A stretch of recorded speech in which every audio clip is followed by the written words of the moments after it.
ونشفوا يعني ممكن نبتدي نحطهم دلوقتي ونرصص عليهم كل حاجة. بونجور، اخباركم ايه؟ اللي كان متابعني في اللايف اول امبارح عارف ان انا النهارده طالعه تشيك ايه اخبار اللي عملناه من يومين. بصوا النتيجه، ترى بصوا اللي انا دهنتهم شكلهم حلو ازاي. واو، صح. ونشفوا يعني ممكن نبتدي نحطهم دلوقتي ونرصص عليهم كل حاجة. واو، حلوين قوي.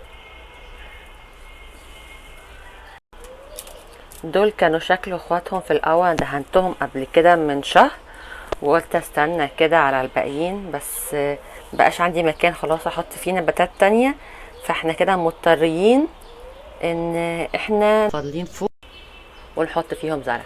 بصوا حطيت كل الحاجات اللي انا بزرعها فوق معقلاها قريب من النور علشان تبقى تاخد اضاءة جامدة.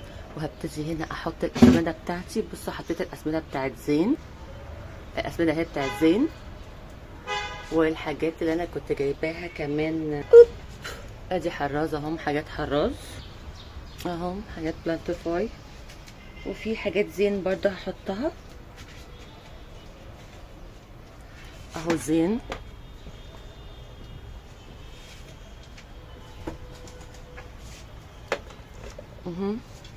كله زين اهو. هما جايبين لي 7 ف it's a lot of things يعني.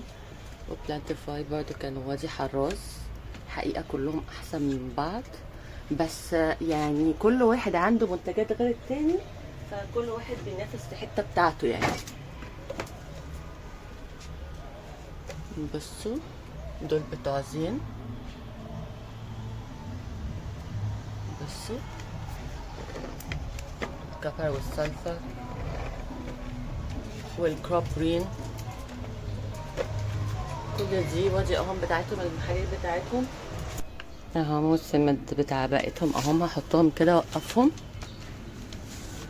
بحيث ان انا زي البوك شلف كده اقدر ابص فيهم واطلع اللي انا عايزاه.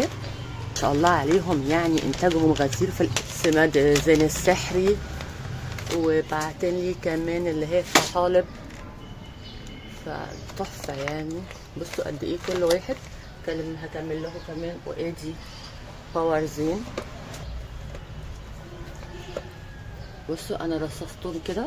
يبقى كده الدور الاولاني هيبقى النباتات اللي فوق اللي هي معقلاها، تحت هحط كل الاسمده بتاعتي كده. هرفع ده الشلف فوق كده عشان اقدر احط كمان نباتات هنا. وده بقى شكلهم، ترتا.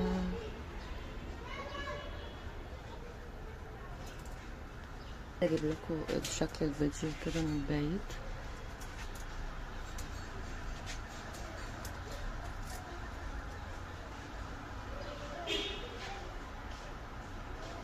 اتمنى يكون الفيديو عجبكم. باي.